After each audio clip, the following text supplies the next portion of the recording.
सन मात्रे मन स्यात् प्रसन्नता स्वयं भूयात् धृति शान्ति स भवेत् परमो भवेत् परमो गुरु स भवेत् परमो गुरु स भवेत् परमो गुरु। परम बंदनी पूज्यपाद सद्गुरु श्री क्षमादेव जी के पावन चरणों का आशीष लेकर संसार को धन्य करने वाले समस्त संत महात्मा, धर्म स्नेही बंधुओं, श्रद्धा मूर्ति माताओं बहनों तथा मेरे प्रिय आत्मन बच्चों,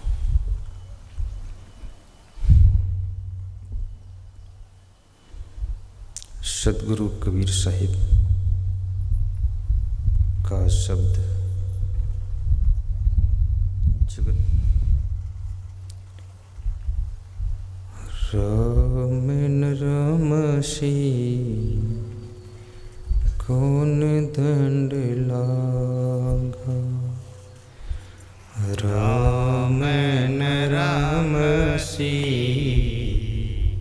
कौन दंड लागा, मरी जई बाई का करीबे अभागा, मरी जई बाई का करीबे अभागा, कोई तीरथ कोई मुंडित केशा, कोई तीरथ कोई मुंडित केशा, पाखंड मंत्र भरम उपदेशा, पाखंड मंत्र भरम उपदेशा, विद्या वेद पढ़ी करे हंकारा, विद्या वेद पढ़ी करे हंकारा, अंत काल मुख फाक इछारा, अंत काल मुख फाक इछारा, दुखित सुखित होई कुटुम जमावे, दुखित सुखित होई कुटुम जमावे, मरण बार एक सर दुख पावे, मरण बार एक सर दुख पावे, कहीं कबीरई कली हई खोटी, कहीं कबीर कली हई खोटी, जो रह करवासो निकरई टो। कबीर साहिब कहते हैं कि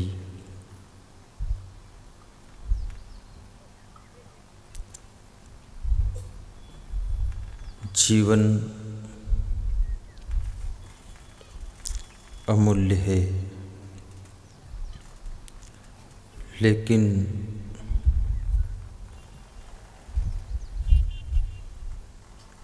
जीवन बहुत नाजुक भी है।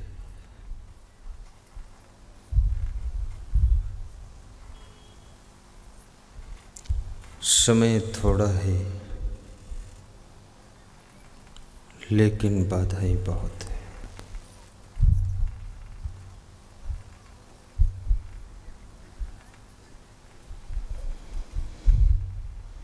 अज्ञान का अंधकार है,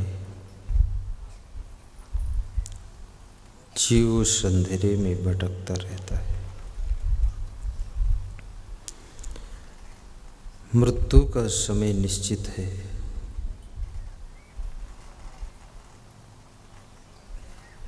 मृत्यु को टाला नहीं जा सकता है।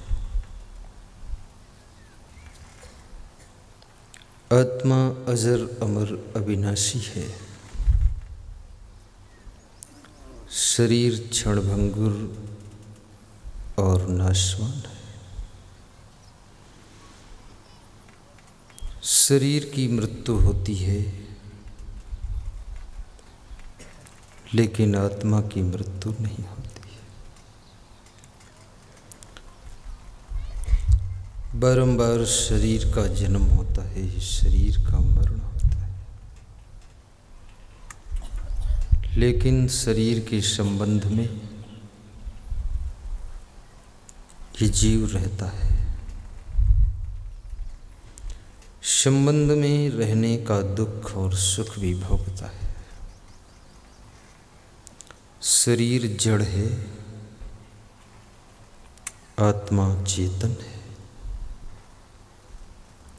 शरीर परिवर्तनशील है, बचपन से जवान, जवान से बूढ़ा, बूढ़ा से जर्जर हो जाता है। लेकिन आत्मा अपरिवर्तनशील तत्व है, उसमें कोई परिवर्तन नहीं होता है। आत्मा का ना तो जन्म होता है, ना बचपन होता है, न जवानी होती है, न बुढ़ापा होता है। जीव का जर्जर पन भी नहीं होता है, जीव का मरण भी नहीं होता है। तुम शरीर के मालिक हो, तुम शरीर नहीं हो। शरीर मरने के बाद भी तुम मरते नहीं हो। ना मन मरी, ना ममता मरी, मरी मर जात शरीर। आशा तृष्णा ना मरी, कहे गए संत कबीर। राजनांदगांव के पास में मोतीपुर गांव है, वहाँ की वक्त एक पुस्तक मुझको कल दे गए थे। सत्संग योग पत्रिका है। आज रात में मैं 12 बजे उसको स्वाध्याय कर रहा था, पूरी पत्रिका को पढ़ा। उसमें लिखा था, ना मन मरे, ना ममता मरे, मर मर जात शरीर। आशा तृष्णा ना मरे, कहे गए संत कबीर। साखी कबीर साहिब की है, लेकिन बड़ी मूल्यवान साखी है। साहिब कहते हैं कि ना मन मरे, मन नहीं मरता है, शरीर मर जाता है। न ममता मरे, ममता भी नहीं मरती है। मोह को लेकर के जीव इस शरीर से रवाना होता है। मोह और ममता की संस्कार अगले शरीर की रचना करते हैं। शरीर तो मर गया, लेकिन मोह नहीं मरा, ममता नहीं मरी। और बड़ी हैरानी की बात है कि जीव तो एक है लेकिन इसकी ममता अनेक जगहों पर है। बहुत जल्दी जीव मोहित होता है, अपने परिवार के सदस्यों में मोह कर लेता है, रिश्तों में मोह कर लेता है, संबंधियों में मोह कर लेता है। जिनसे जिनसे इसका मिलन होता है धीरे धीरे उनसे मोह हो जाता है।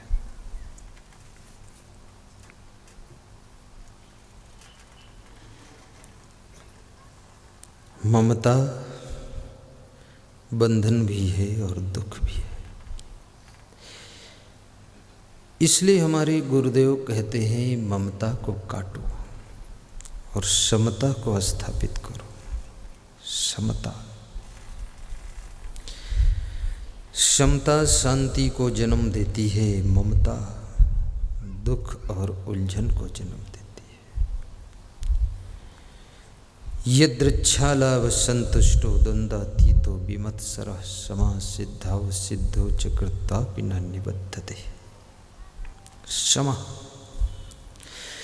अद्वेष्टा सर्वभूतानां मैत्रः करुणे एव च निर्ममो निरहंकारा सम दुख सुखाच्छामि। सम शब्द बड़ा महत्वपूर्ण। सम माने होता है बराबर, और बराबर को इंग्लिश में कहते हैं लेबल। लेबल है, उबड़ खाबड़ नहीं है, बैलेंस। बैलेंस में रहना, सम रहना, बराबर रहना, समतल रहना, ये साधक की परम ऊंचाई का स्थान है। मनुष्य सम नहीं रह पाता है, किसी से मोह करता है तो किसी से नफरत करता है। एक सासू के दो बहुएं, छोटी बहू से मोह कर लिया, बड़ी बहू से नफरत हो। अब बड़ी बहू बड़ी परेशान है कि सासू हमको नहीं मानती है, और छोटी बहू अपनी सासू का लाड़ प्यार पा करके बिगड़ रही है। लाड़ बिगाड़ देता है। जहाँ जहाँ ममता है वहाँ वहाँ विषमता है। ममता मिटी तो समता घटे। सदा शांति रहती है समता के पीछे, समता न आती विषमता के पीछे, विषमता रहा करती ममता के पीछे। स्त्रियां ममता की मूर्ति होती है, बहुत मोह की मूर्ति है। इनके पास में बहुत मोह होता है। ऑक्सीटोसिन तत्व इनके शरीर में ज़्यादा बनता है, इसलिए इनको बहुत जल्दी करुणा आती है, रोना आता है। ऐसे रोना बुरा नहीं है, रोने से स्वास्थ्य अच्छा रहता है, रोने से हार्ट अटैक नहीं होता है, रोने से बीमारी कम आती है। महीने में 1-2 बार तो रोना ही चाहिए।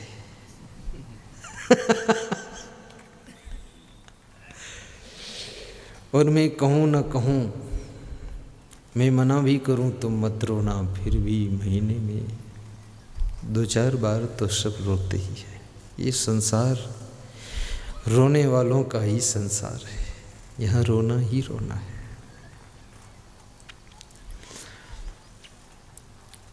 रोने से जिंदगी की शुरुआत भी हुई है।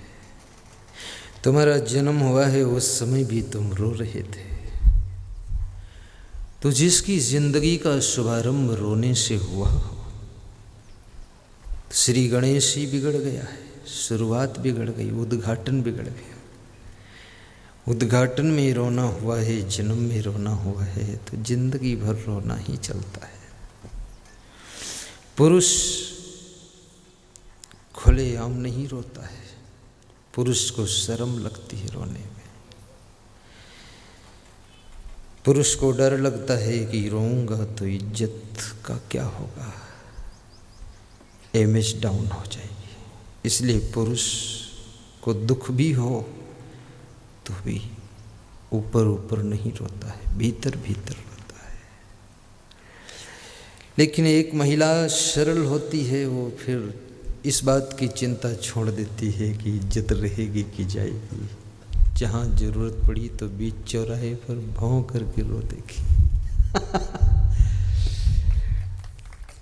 एक डॉक्टर मुझसे कह रहा था कि मैं मेरी पत्नी को अब कुछ नहीं कहता हूँ। मैंने कहा क्या बात हो गई, कुछ नहीं कहता? बोले एक बार कहा था तो दिन भर रोई थी। उस दिन मेरी बहुत बदनामी हुई। जो मेहमान आए वो भी बोले तुम यार कैसे आदमी हो, अपनी पत्नी को रुलाते हो। तो मैंने उसके हाथ भी जोड़ा, क्षमा मांगी कि अब तो चुप हो जाओ देवी जी। ज्यों ज्यों उसको समझाऊं त्यों त्यों वो ज़्यादा रोए। तो मैं कुछ कहता नहीं हूँ, यदि कह भी देता हूँ तो घर से चुपचाप चला जाता हूँ, समझाता नहीं हूँ। फिर वो थोड़ा रोती है और फिर चुप हो जाती है, लेकिन समझाऊं तो ज़्यादा रोएगी। रोने वाले को समझाओ तो उसके अंदर और डबल बेग बनता है, रोने का स्टीम बनती है कि अब पूरी ताकत से रो लो। रोने से मन हल्का हो जाता है, मन का गुब्बार कम हो जाता है, मन में जो भड़ास है वो कम हो जाती है। लेकिन याद रखना, रोना भी जीवन का समाधान नहीं है। तुम सोचो रो रो कर जिंदगी जी लेंगे, तो ये भी कोई समाधान नहीं है। इस दुनिया में चाहे तुम रो, चाहे हंसो, चाहे खुश रहो, चाहे दुखी रहो, इस दुनिया में ज़्यादा परिवर्तन नहीं होने वाला है। तुम बेटे को समझाते हो, समझाते समझाते 20 वर्ष हो गए, लेकिन बेटा ज्यों का त्यों है, कुछ समझा नहीं है। समझाने वाले थक गए, समझने वाले जैसे के तैसे हैं। इसलिए संसार को किसी विचारक ने कहा है कि कुत्ते की टेढ़ी पूंछ है संसार। जब तक उस पूंछ को पकड़े रहो, सीधी है छोड़ो फिर टेढ़ी हो जाती। लेकिन फिर भी समझाना जरूरी है। समझाना एक कला है और समझे की गति एक है। समझाना चाहिए, क्योंकि मैं भी समझाता हूँ। मैं 10-10 हज़ार लोगों को समझाता हूँ। टीवी के माध्यम से करोड़ों लोगों को एक साथ समझाता हूँ। समझाता ही तो। आग जो लगी आकाश में, झरझर गिरे अंगार, साधु न होते जगत में तो जर मरता संसार। पूरे संसार में आग लगी हुई है। काम वासना की आग, क्रोध की आग, लोभ की आग, मोह की आग, ईर्ष्या द्वेष की आग। इस आग से भागकर भी नहीं बच सकते हो, बहुत मुश्किल है। जंगल में जाओगे, ये आग वहाँ भी पकड़ लेती है, क्योंकि आग बाहर से नहीं लगती, भीतर से लगती है। और सबके भीतर अलग अलग आग लगी है। किसी के अंदर काम वासना की ज़्यादा आग है, किसी के अंदर क्रोध की ज़्यादा आग है, किसी के अंदर ईर्ष्या द्वेष की ज़्यादा आग है। और ईर्ष्या की पहचान है कि ईर्ष्या दूसरे का बढ़ता हुआ नाम, बढ़ता हुआ धनधाम, बढ़ता हुआ मकान दुकान देख करके ईर्ष्या जल उठती है। ईर्ष्या एक व्यर्थ की बीमारी है, लेकिन दुख बहुत देती है। ईर्ष्यालु व्यक्ति को पैदल चलने का दुख नहीं होता है, लेकिन दूसरों के कार में चलने का दुख ज़्यादा होता है। स्वयं बेकार में चल रहे हैं तो कोई दुख नहीं, लेकिन दूसरा कार में चल रहा है, इस बात का बड़ा दुख। घर को आग लग गई घर के चिराग से, दिल के फफोले जल उठे दिल ही की आग से, और घर को आग लग गई घर के चिराग से, घर के चिराग से। राजनीतिक क्षेत्र में देखो तो ईर्ष्या बहुत काम कर रही है। खुद की पार्टी के अंदर ईर्ष्या के कारण, जलन के कारण एक दूसरे की टांग खींची जा रही है। एक दूसरे के टिकट काटने का सवाल खड़ा हो गया है। सामाजिक क्षेत्र में भी ईर्ष्या बहुत काम, गांव-गांव में ईर्ष्या का राज्य है।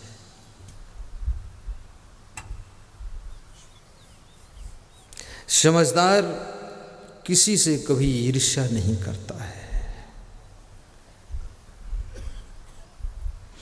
समझदार प्रेम करता है, क्योंकि ईर्ष्या करने से अपनी ऊर्जा व्यर्थ में खर्च हो जाती है। उस अपनी ऊर्जा को अपने विकास में लगाओ। दूसरों से जलन मत करो, दूसरों को सताओ मत। उन्नति करने वालों से सीखो और उन्नति करो। ईर्ष्या करने में स्त्री और पुरुषों में, पुरुष अगर 45% ईर्ष्यालु होते हैं तो ईर्ष्या में महिलाएं 55% बाजी मारती हैं।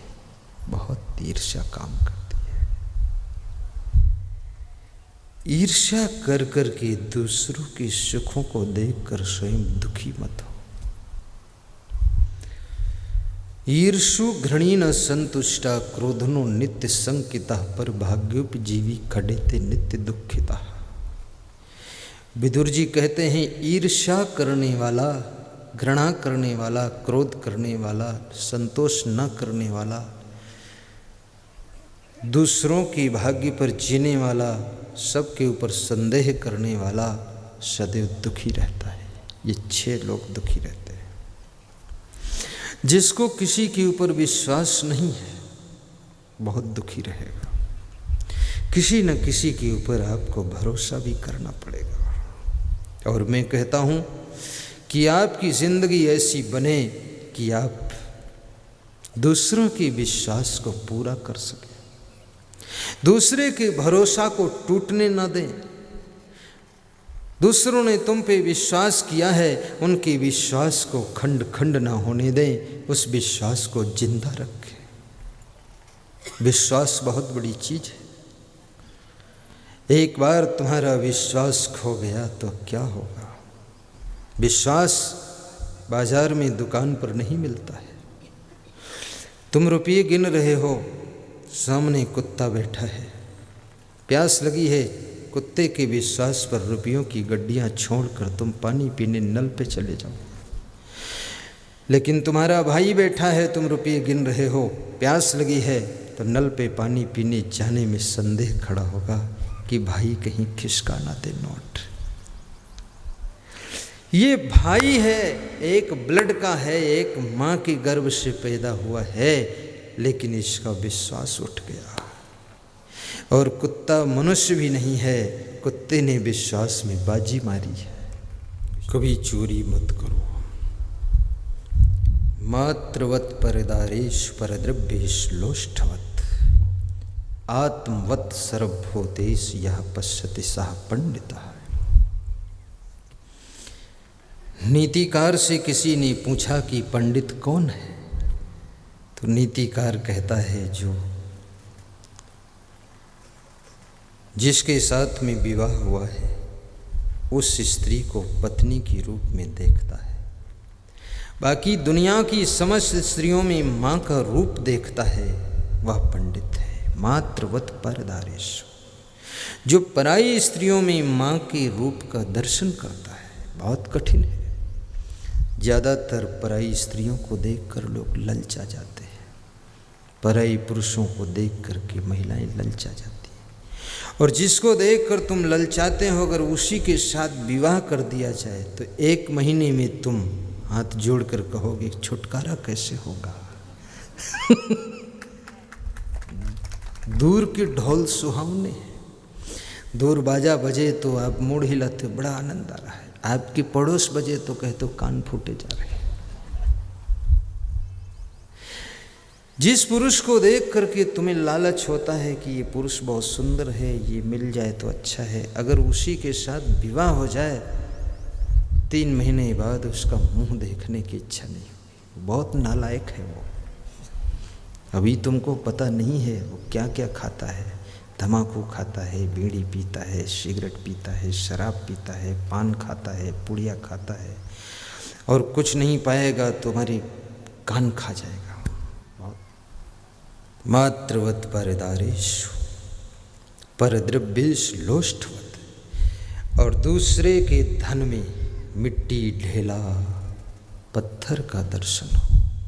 दूसरे का धन देख करके भी लालच ना हो कि हमको मिल जाए, हमको मिल जाए, चुरा ले, छीन ले, ऐसा ना हो। परद्रव्येषु लोष्ठवत, दूसरे का धन मिट्टी ढेला पत्थर सरीखा दिखाई दे। वह पंडित है, बहुत बड़ी बात है। मैं आ रहा था राजस्थान में पाकिस्तान बॉर्डर मकराना, जहाँ से संगमरमर पत्थर आता दूध जैसा। मकराना सुना होगा किसी ने? मकराना में मेरा सत्संग था। तो मेरे संतों की गाड़ी आगे आगे थी। वो 10 किलोमीटर आगे चलते थे कि आगे जाकर सेटिंग करो। तो किसी का नया मोबाइल सड़क पर मिला, संतों ने उठा लिया। मैं पहुंचा, मुझे तुरंत दिया। गुरुदेव किसी का मोबाइल था। तो उस मोबाइल के नंबर खोलकर लगाया और मैंने कहा ये किसी का मोबाइल है, ये नंबर आपको पता होगा किसका है, तो आप उसको सूचना कीजिए, वो मोबाइल ले जाए। वो आदमी आया, धन्यवाद देकर मोबाइल ले गया और बोल गया कि कलयुग में भी अभी हरिश्चंद्र जिंदा है।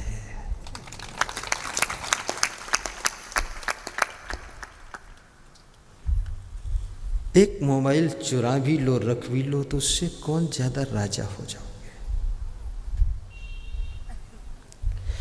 ईमानदारी से बड़ा कोई धन नहीं है। ईमानदारी बहुत बड़ा धन है। कबीर पंथ का एक साधु हरिद्वार में संस्कृत पढ़ता था। जिस मंडलेश्वर के यहाँ रहता था, वो मंडलेश्वर कहीं कार्यक्रम में गए थे महीना भर के लिए। फिर होली का उत्सव आ रहा था, सफाई चल रही थी, तो कबीरपंथी साधु उनकी गादी साफ कर रहा था। उसको उलट पलट के, जैसे ये मेरी गादी, इसको साफ करे, इसे खोल खाल के सब। तो उसमें 18,000 रुपये गादी के नीचे मिले उसको। आज के 50 वर्ष पहले की बात है। वो साधु जिंदा है, कबीरपंथी, नाम नहीं लूँगा, खुद बताया उसने। उन रुपयों को गादी साफ करके वहीं फिर रख दिया। जब वो मंडलेश्वर आए तो निकाल के उनके सामने रखा कि स्वामी जी, पैसे नीचे पड़े थे, मैं साफ किया, मिले तो आप संभाल लीजिए। मंडलेश्वर ने उनके मुंह को देखा और सिर पे हाथ रखा और कहा, इस गादी का मालिक तू ही बनेगा। बात खत्म हो गई।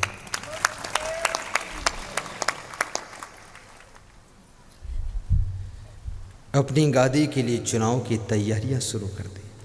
तो इस कबीरपंथी संत ने कहा, आप गादी दे दोगे, अगर आपका सन्यासी पंथ है, हमारा कबीर पंथ है, पंथ पंथ का मेल नहीं खाएगा, तो ये सन्यासी हमको मार डालेंगे, इसलिए हम इसमें गादी नहीं लेंगे।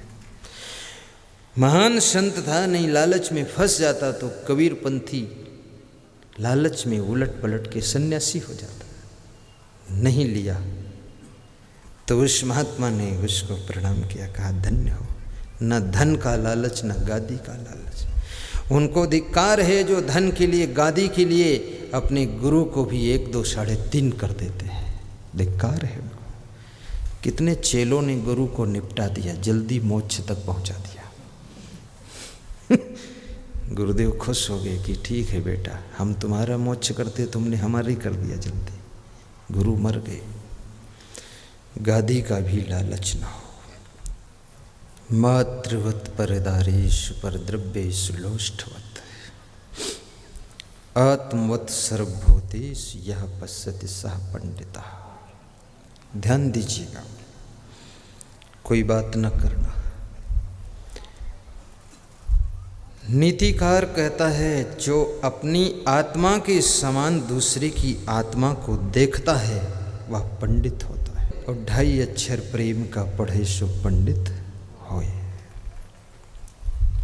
कबीर साहिब के सिद्धांत में प्रेम की बहुत महिमा है और प्रेम में ही सुख है। प्रेम से बोलना, ऐंठ करना पड़ना, प्रेम से कार्य करना, प्रेम से भोजन बनाना, प्रेम से खिलाना, प्रेम से गाड़ी चलाना। प्राणियों से तो प्रेम करना ही चाहिए, लेकिन वस्तुओं से भी प्रेम करना चाहिए। अगर वस्तु से प्रेम नहीं करोगे तो नया सामान भी 2 दिन में विदा हो जाएगा। वस्तुओं से भी प्रेम करो।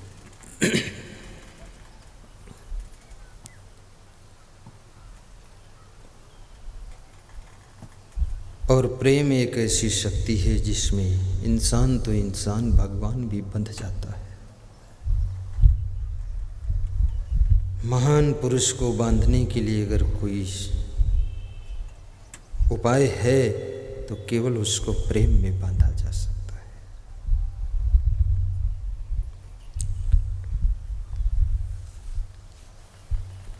अपने घरों में भी प्रेम बढ़ाइए। प्रेम की गंगा बहाते चलो, जीवन को निर्मल बनाते चलो। आपके घर में जो बुजुर्ग हैं, बूढ़े हैं, रिटायर हो गए हैं, उनको अब क्या चाहिए? बस अब केवल प्रेम चाहिए। यदि उनको प्रेम मिलता रहे तो शरीर बूढ़ा हो जाएगा, लेकिन फिर भी उनके चेहरे पर खुशियाँ दिखाई देती रहे। बीमार बहुत कम होंगे। जिनको प्रेम खूब मिलता है वो बीमार कम होते हैं। तुम्हारी पत्नी यदि बार बार बीमार होती है तो समझ लो उसको प्रेम पूरा डोज में नहीं मिल रहा है। ये बहुत बड़ा रिसर्च हुआ है। पाश्चात्य विद्वान अमेरिका के डेल कार्नेगी ने रिसर्च किया है कि जो स्त्रियां ज़्यादा बीमार होती हैं उनको अपने पतियों का प्रेम कम मिलता है। और वह इसलिए बीमार हो जाती है कि वह जब अस्पताल में भर्ती होती हैं तो उनका पति उनको लेकर अस्पताल जाता है और 3 दिन अस्पताल में उनके साथ बैठा रहता है। डॉक्टर समझता है कि मेरे इलाज से ठीक हुई है, पति समझता है अस्पताल में ठीक हुई है, लेकिन पत्नी समझती है कि पति के 3 दिन पास में बैठने से ठीक हुई हो।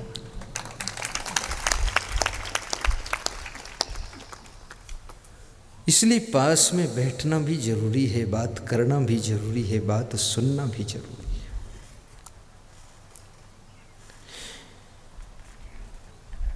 तुम अपने गुरु के पास में बैठ जाओ आधा घंटे। तुम्हारा गुरु कितना ही बुजुर्ग हो लेकिन उसका चेहरा खिला रहेगा। और गुरु अगर शिष्य के पास में बैठ करके 10 मिनट प्रेम की चर्चा कर ले तो शिष्य को भी ऐसा लगेगा कि हम फूलों की सेज पर हैं।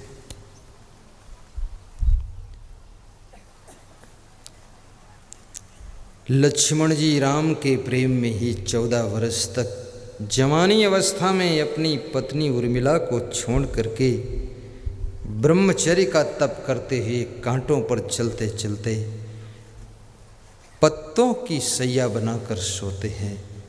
14 साल रात भर जागते हैं, दिन में सोते हैं, राम के पास ड्यूटी करते हैं। एक उनका प्रेम था। सीता जी भी राम के प्रेम में अयोध्या के महलों का सुख और सुविधा छोड़ करके जंगलों की यात्रा कर रहे हैं। याद रखना, जिसके साथ प्रेम हो जाता है उसके साथ पैदल चलने में भी सुख लगता है, और जिससे प्रेम न हो उसके साथ एयर कंडीशन कार में भी दुख लगता है। बहुत। मैं आपसे कहूँगा, अपने पिताजी से सबसे पहले प्रेम करो, माँ से प्रेम करो, बेटे से प्रेम करो, पत्नी से प्रेम करो, पति से प्रेम करो, नाती पंथी से प्रेम करो, पड़ोसी से प्रेम रखो, संत गुरु से प्रेम करो, द्वार पर बंधे हैं जानवर जो गाय भैंस कुत्ते, उनसे भी प्रेम रखो। आपका जीवन ऐसे हो जैसे फूल, फूल के पास खुशबू ही खुशबू होती है, चाहे जो उसके पास है खुशबू देता है। ऐसे तुम्हारे पास प्रेम की सुगंध होना चाहिए, जिसके पास जाओ तो प्रेम की खुशबू बिखेर दो। प्रेम की गंगा बहे जहाँ पर, वह घर स्वर्ग समान है। प्रेम की गंगा बहे जहाँ पर, वह घर स्वर्ग समान है। इस दुनिया में उनको प्रेम मिलता है जो स्वयं प्रेम दूसरों को देते हैं। अगर तुम इस इंतजार में बैठो कि सभी लोग मुझको प्रेम करें तब हम उनसे प्रेम करेंगे, तो तुमसे प्रेम करने वाला कोई नहीं मिलेगा। तुम पहले प्रेम करो, शुरुआत तुम करो, फिर प्रेम की गंगा बहना शुरू हो जाएगी। प्रेम की गंगा बहे जहाँ, वह घर स्वर्ग समान है। प्रेम की गंगा बहे जहाँ पर, वह घर स्वर्ग समान है। वैर भाव नहीं कभी किसी से, हिले मिले सबसे रहते। भाव नहीं कभी किसी से, हिले मिले सबसे रहते।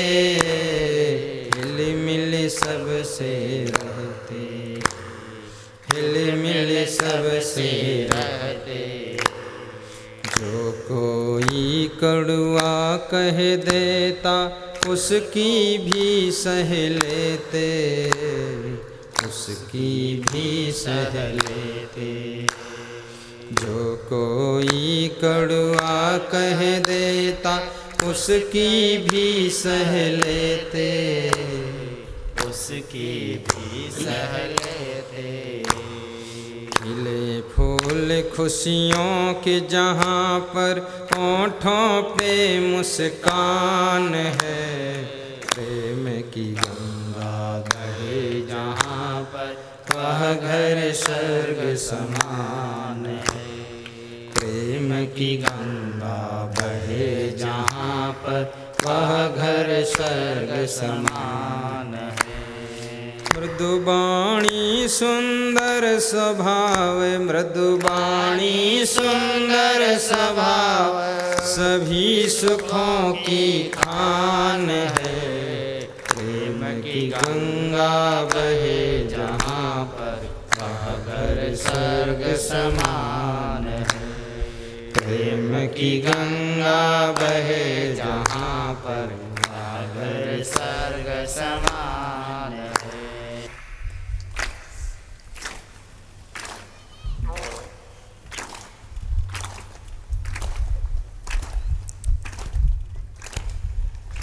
साहिब बंदगी साहिब।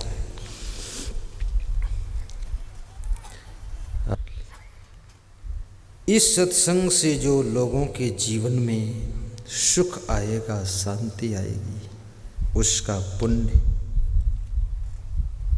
कार्यक्रम करने वालों को प्राप्त होगा कि आपकी वजह से ये हजारों नर नारी सत्संग रूपी अमृत चखने को पा गए।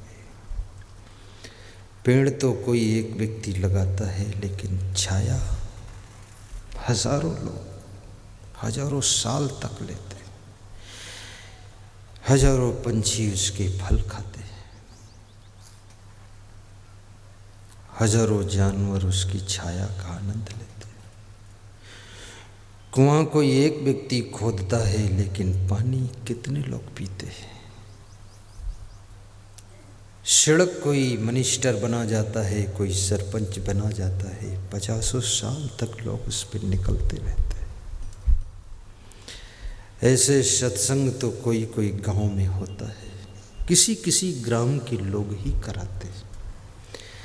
लेकिन हजारों गांव के लोग, सैकड़ों गांव के लोग सत्संग रूपी अमृत का पान करते हैं। ये गांव के इसला उसी श्रृंखला में है कि इस गांव के लोगों ने, जिसने मुट्ठी भर भी चावल,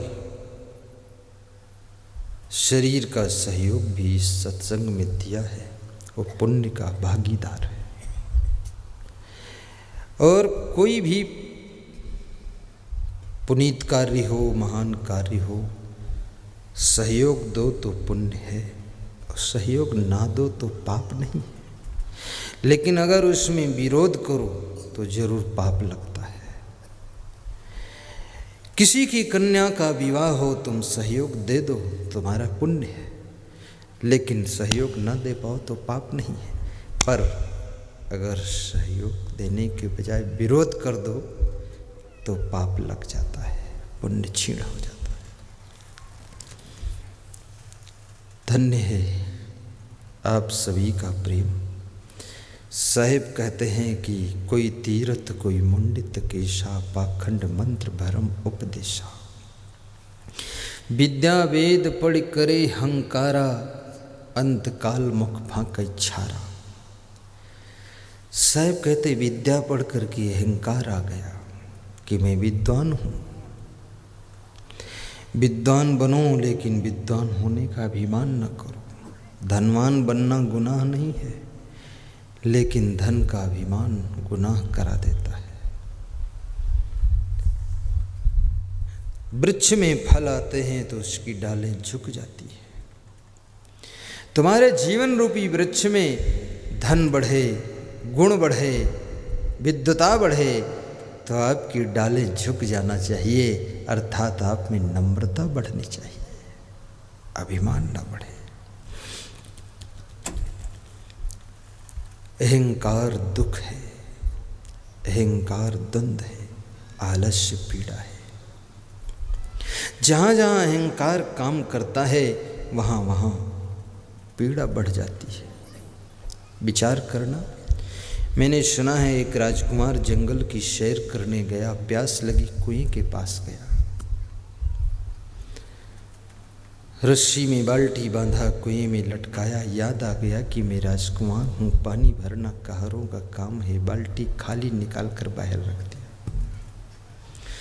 किसी दूसरे का इंतजार करने लगा, कोई दूसरा आएगा। राजकुमार होने का अहंकार, खुद पानी पीना है, नहीं भर सकता है। दूसरा आया, मंत्री का बेटा जंगल की सैर करने आया था। जंगल की सैर वही करते हैं जिनके पास फालतू टाइम, फालतू पैसा है, मूर्खता है। सैर करने का टाइम कहाँ? मैं लखनऊ में ही रहता हूँ और लखनऊ में एक भूल भुलैया है, आज तक कभी देखा ही नहीं। भूल भुलैया हजारों कमरे हैं, उसके अंदर लोग जाते 20 रुपये का टिकट लेकर देखते हैं भूल भुलैया। 500 अंग्रेज उसके अंदर गए थे, वे लौट कर आए नहीं, उसी भूल भुलैया में भूल के मर गए। तो उस भूल भुलैया को बंद करा दिया सरकार ने। छोटी वाली भूल भुलैया है, उसमें जाओ तो रास्ता भूल जाता है, इसलिए नाम उसका भूल भुलैया। टिकट भी लगता है। क्या देखना है इसमें, क्या सैर करना है, क्या पिकनिक मनाना है। हमारा हर कार्य ही सैर है, कर्म ही पूजा है। तो मंत्री का बेटा प्यास लगी, वो भी उसी कुएं के पास में आया और उसको देख करके राजकुमार ने कहा, आओ पानी भरो, पिलाओ, पुण्य ले लो। मंत्री के बेटे ने कहा, ये पुण्य तुम स्वयं क्यों नहीं कमा लेते हो, मेरे लिए क्यों छोड़ रखा है। राजकुमार ने कहा, मैं राजा का बेटा रायजादा हूँ, इसलिए पानी नहीं भर सकता। मंत्री के बेटे ने कहा, मैं भी मंत्री का बेटा, मंत्री ज़्यादा हूँ, मैं भी पानी नहीं भर सकता। एक जैसे दोनों हैं, जैसा को तैसा मिले मिले, नीच को नीच, पानी में पानी मिले मिले, कीच में कीच। तीसरे का इंतज़ार किया, तब तक तीसरा आदमी आया।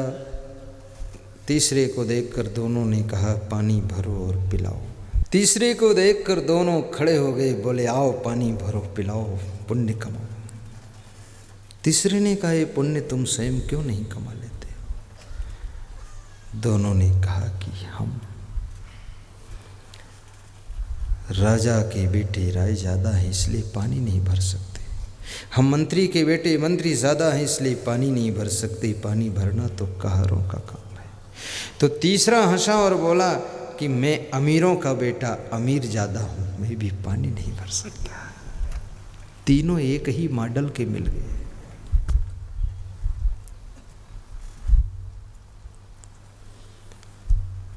चौथे का इंतजार कर रहे हैं। चौथा आ गया। चौथे से कहा तुम पानी भरो पिलाओ पुण्य कमाओ। चौथे ने कहा इतना मालूम है कि पानी पिलाना पुण्य है तो ये पुण्य तुम क्यों नहीं कमाते हो?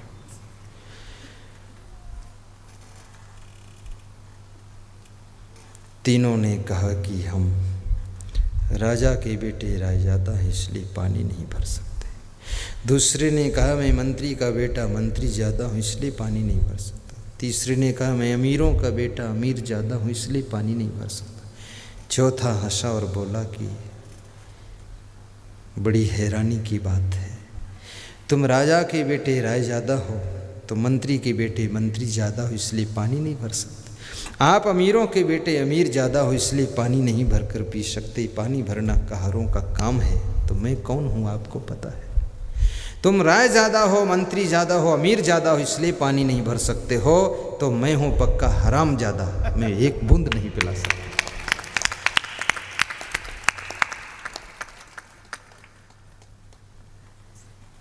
हराम ज़्यादा मिल गया। ज़्यादातर लोगों को हराम ज़्यादा ही मिलते। नम्रता तुम्हारी सुंदरता को बढ़ा देती है। किसी भी बालक को तुम गोद लेने के लिए क्यों इच्छुक होते हो? क्योंकि बालक विनम्र होता है। वही बालक बड़ा हो जाता है तो तुम थोड़ा सोचने लग जाते हो। विनम्र व्यक्ति तुमको पसंद आता है। अपने भीतर विनम्रता का गुण विकसित करो और उदारता का गुण भी विकसित करो। उदार बनो, कंजूस न बनो। बुरे कार्यों के लिए पैसा खर्च करने की जरूरत पड़े तो कंजूस बन जाओ, लेकिन अच्छे कार्यों के लिए जरूरत पड़े तो इतना दिल खोल कर दान दो कि देखने वाले भी दंग रह जाए। इतने बड़े दानी।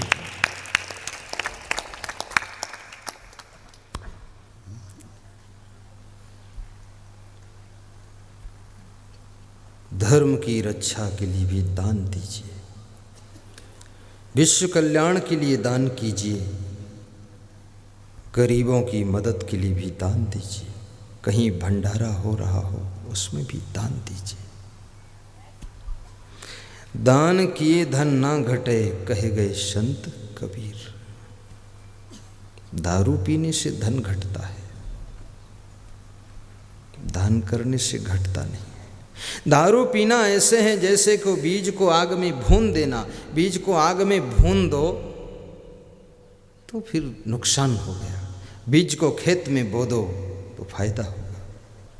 दान देना ऐसे है जैसे बीज को खेत में बोना। दारू पीना ऐसे है जैसे बीज को भून देना आग में। दानी बन करके जियो।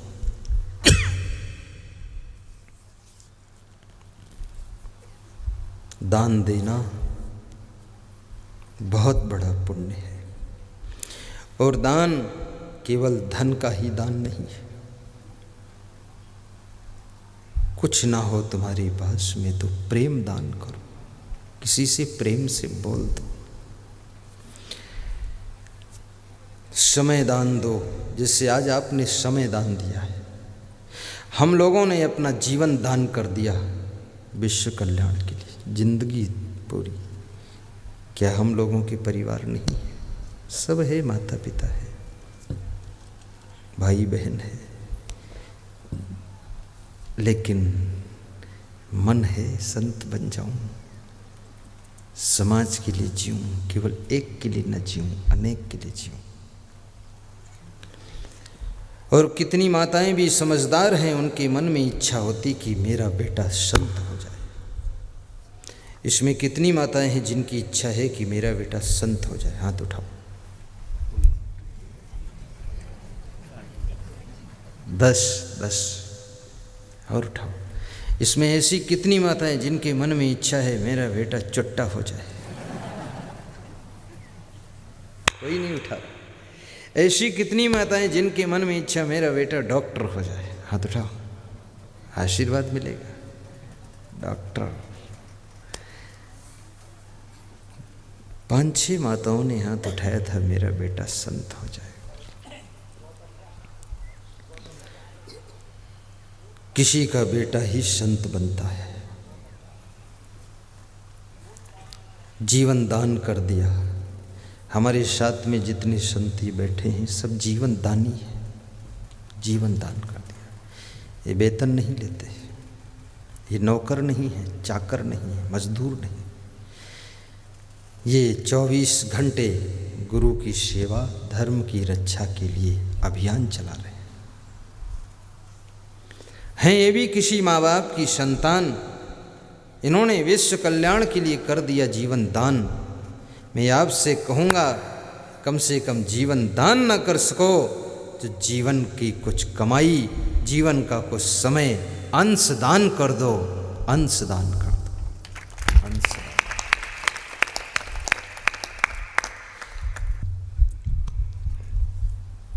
कभी कभी गलती करने वालों को क्षमा दान कर देना। क्षमा दान। आपकी बहू से गलती हो जाए उसको क्षमा दान कर दो। क्षमा दान भी धर्म है। धृतिश्च क्षमा दमो अस्तेयम शौचम इंद्रिय निग्रह धी विद्या सत्यम अक्रोधो दशकम धर्म लक्षणम। धर्म के 10 लक्षणों का वर्णन मनुस्मृति में जो किया गया है उसमें क्षमा दूसरा धर्म का लक्षण बताया गया। जहाँ क्षमा नहीं है वहाँ धर्म कमजोर हो जाता है। इसलिए कभी कभी अपनी पत्नी को भी क्षमा कर दो, माफ कर दो। पति को भी क्षमा कर दो, माफ कर दो। गलती करने वाले तो गलती कर देंगे, पर क्षमा करना तुम्हारा काम है। जो क्षमा करता है वो बड़ा होता है, जो गलती करता है वो छोटा होता है। इसलिए क्षमा करना बहुत जरूरी है। क्षमा बढ़न को चाहिए, छोटन को तिपा। विष्णु की क्या घट गई, जो भृगु ने मारी ला। राम नरम से कौन दंड लागा, मरी जइबे का करिबे अभागा। कोई तीरथ कोई मुंडित केसा, पाखंड मंत्र भरम उपदेशा। विद्या वेद पढ़ कर हंकारा, अंत काल मुख फांक छारा। दुखित सुखित हुई कुटुम जमावे, मरण बार एक सर दुख पावे। कहीं कबीर यह कली है खोटी, जो रहे कर वसु निकर टोटी। आपके घर में सुख शांति आए, आपकी उन्नति हो, ऐसी मेरी शुभकामना है। आपके घर के सभी मेंबरों का स्वभाव मधुर हो और सब संयम नियम की राह पर चले। पूरा परिवार श्रद्धा से सत्संग सुने। आस्था भजन चैनल पर रात्रि 9 बजे निःशुल्क सत्संग का लाभ लें। अपने परिवार को कृतार्थ करें। बच्चों को जरूर सुनवाएं। महिलाएं बैठकर खूब सुनती हैं, पुरुष भी बैठकर सुने। आपको घर बैठे अमृत ज्ञान की प्राप्ति हो रही है। आपका कल्याण हो।